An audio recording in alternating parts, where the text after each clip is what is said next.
रूस यूक्रेन विवाद में ताज़ा अप टू डेट और कुछ मेरा विचार जो है वो सामने आया है। सब लोग सभी देश बयानबाजी कर रहे हैं, कोई शांति का अपील कर रहे हैं, कोई कुछ कर रहे हैं, आखिर इसका हल डिबेट कर रहे हैं, लेकिन हल का कोई मैथमेटिकल जवाब नहीं दे पा रहे हैं। चलिए इस विषय में हम चर्चा करते हैं। सबसे पहले नाटो सेना एवं यूरोपीय यूनियन का धन्यवाद इसलिए कि विश्व सुरक्षा हेतु अपनी सेना नहीं भेजे।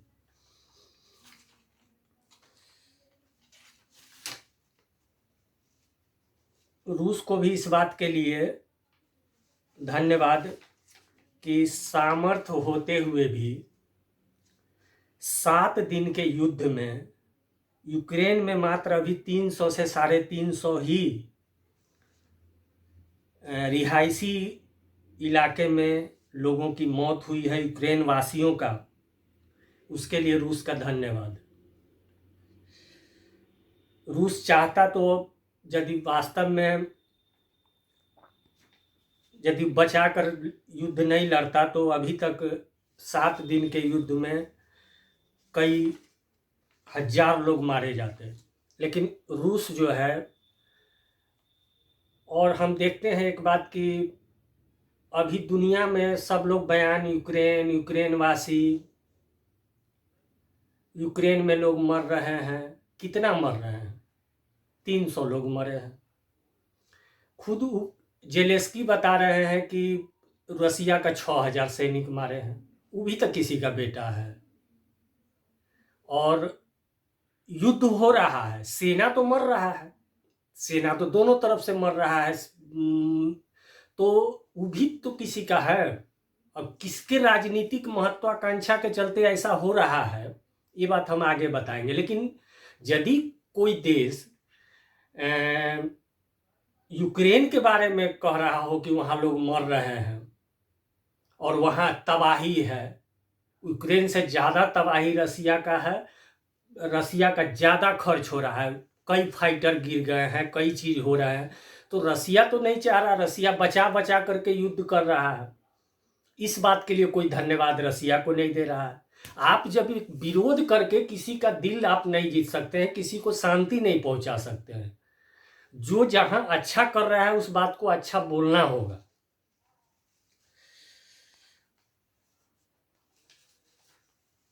टीवी चैनल में एक डिबेट हम देख रहे थे कि यह कहा जाता है कि 1994 में, जब 1991 में सोवियत यूनियन भंग हुआ तो 15 देश बने, उसमें यूक्रेन भी एक देश बना जिसके पास 300 या जो भी परमाणु बम था। तो उसमें रूस, यूएसए और ब्रिटेन ने मिल करके ये आश्वस्त किया था कि आप पर किसी प्रकार का हमला नहीं करेंगे और आपकी रक्षा भी करेंगे, रक्षा करेंगे और किसी प्रकार का हमला नहीं करेंगे। इस वचन के बाद यूक्रेन ने अपनी परमाणु जो है बम जो है रूस को दे दी। यही कहना था डिबेट में, तो रूस को आक्रमण नहीं करना चाहिए। डिबेट में जो आदमी बोले 1994 में ये संधि हुआ, क्या 1994 में भी ये संधि हुआ था कि यूक्रेन नाटो का सदस्य बनेगा? उस वक्त यदि यूक्रेन कहता कि हम नाटो का सदस्य बनेंगे तो संधि नहीं होता। और 1991 में यूक्रेन बना और आज 2021 है।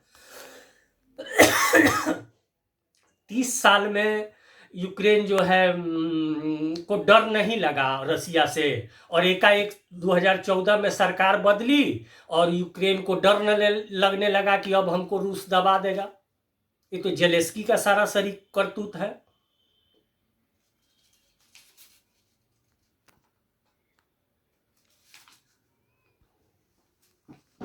आज भले जो बोल रहा हो विश्व में शांति, लेकिन सैकड़ों देश ऐसा है जो चाह रहा है कि भले यूरोप, रसिया और अमेरिका कट मर करके बर्बाद हो।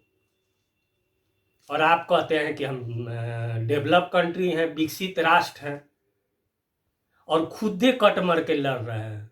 तो आप तो मूर्ख हैं, सिद्ध कर रहे हैं कि हम मूर्ख हैं, नहीं तो इस मामला को सलटिए।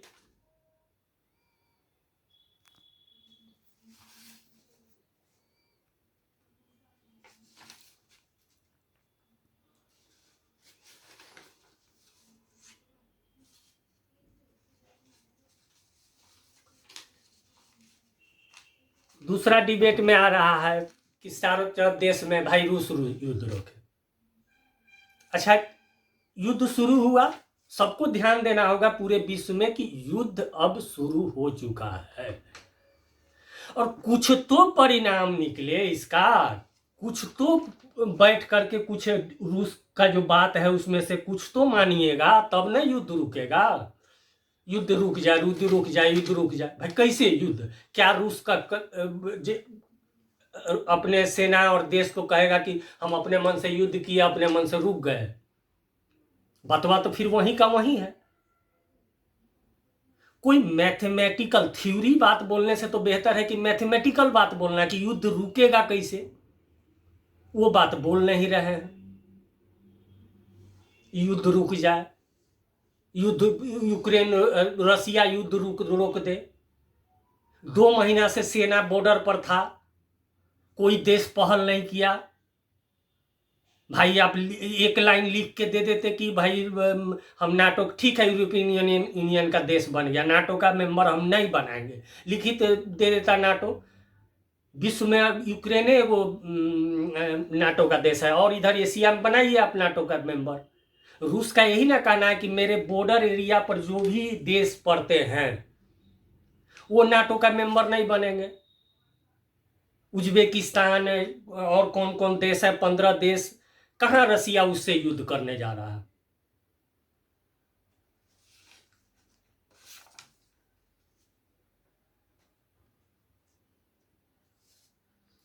रूस का कहना है 2 बात, कि सत्ता परिवर्तन हो और यूक्रेन नाटो का मेंबर नहीं बने, ठीक है। और बहुत आज पूरे विश्व में ये हो रहा है ताली बजा करके कि जेलेस्की जो है बहुत वीर है।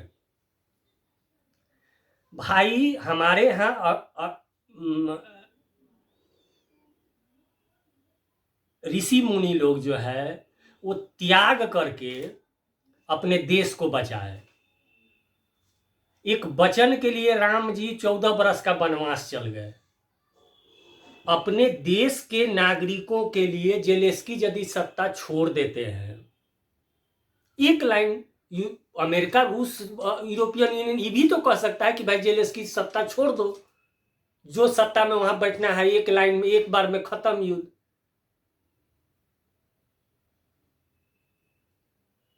तो वहां की जनता झेल रही है जेलेस्की के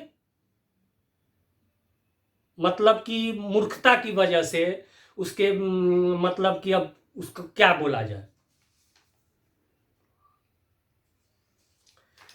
और एगो डिबेट में हम देख रहे थे कि आया कि अफगानिस्तान में जो युद्ध हुआ अमेरिका के द्वारा, नाटो सेना द्वारा, और इराक में नाटो सेना द्वारा युद्ध हुआ, उसमें यूएनओ, संयुक्त राष्ट्र संघ का प्रस्ताव में पारित किया गया था इस युद्ध में, और रूस ने यहां बिना यूएनओ को पारित कराए युद्ध कर दिया। भाई मेरे, कहां कौन सा जंगल में रह रहे हैं, कौन सा मंगल ग्रह में रह रहे हो? बिना नाटो और यूरोपीय देश के मदद से कौन सा बिल पास हो जाएगा यूनाइटेड नेशन में? रूस का मजाल है कि चाहे कितनो सही हो या कुछ भी हो, और बिना यूरोपीय यूनियन या नाटो के मदद से कोई यूएनओ में पास हो जाएगा? कोई भी बिल पास नहीं होगा। एक और बात डिबेट में आया कि ठीक है, चाइना यदि इस हिसाब से यदि कोई बड़ा देश कोई छोटा देश पर हमला करता हो, तब नाटो या यूरोपीय यूनियन या बड़ा देश मदद करने के लिए नहीं आए। और इसका उदाहरण लोग दिया कि ताइवान को चाइना हड़पना चाहता है, आक्रमण करना चाहता है। मामला दोनों अलग है।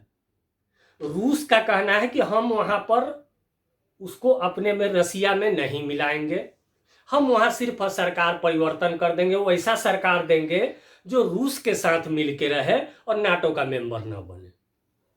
यहां पर कंडीशन है कि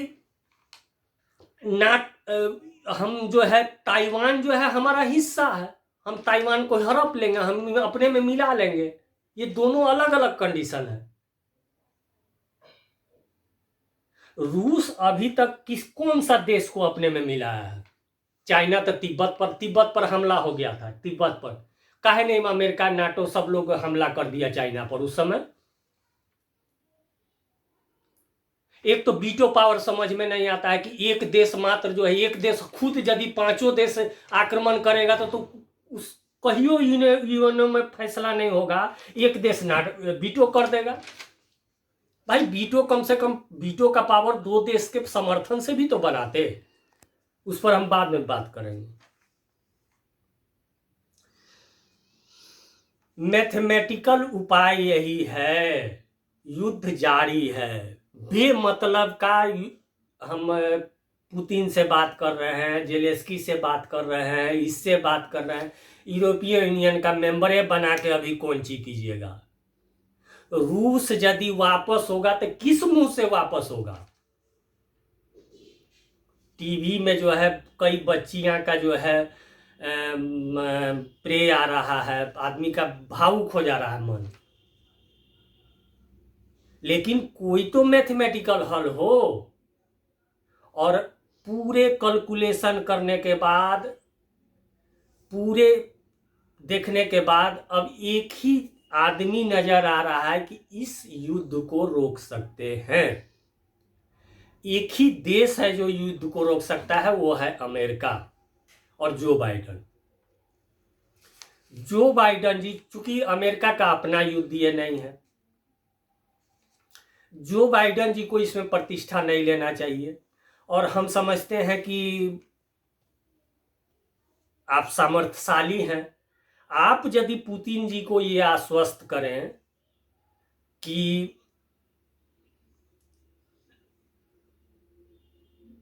हम नाटो का मेंबर यूक्रेन को नहीं बनाएंगे, या बयान दे, तो हो सकता है कि हमको लगता है कि युद्ध विराम हो जाए। और जेलेंस्की को भी आप समझाएं,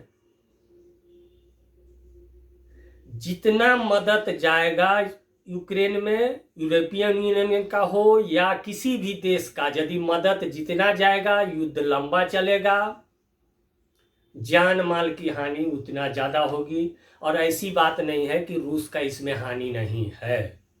मर रूस के लोग भी रहे हैं, मर यूक्रेन के भी लोग रहे हैं, और सैकड़ों देश ऐसा है जो भीतर से खुश है कि भले रूस, अमेरिका और यूक्रेन मतलब मरे। विश्व में संतुलन के लिए यूरोपीय यूनियन, चाहे रूस और अमेरिका को महाशक्ति के रूप में रहना जरूरी है। और इसी कामना और विश्वास के साथ, और ईश्वर से प्रार्थना करते हैं, ईसा मसीह से भी, परब्रह्म से भी, कि वो इस युद्ध को रोकें। यही प्रार्थना करने के साथ जय हिंद, जय भारत।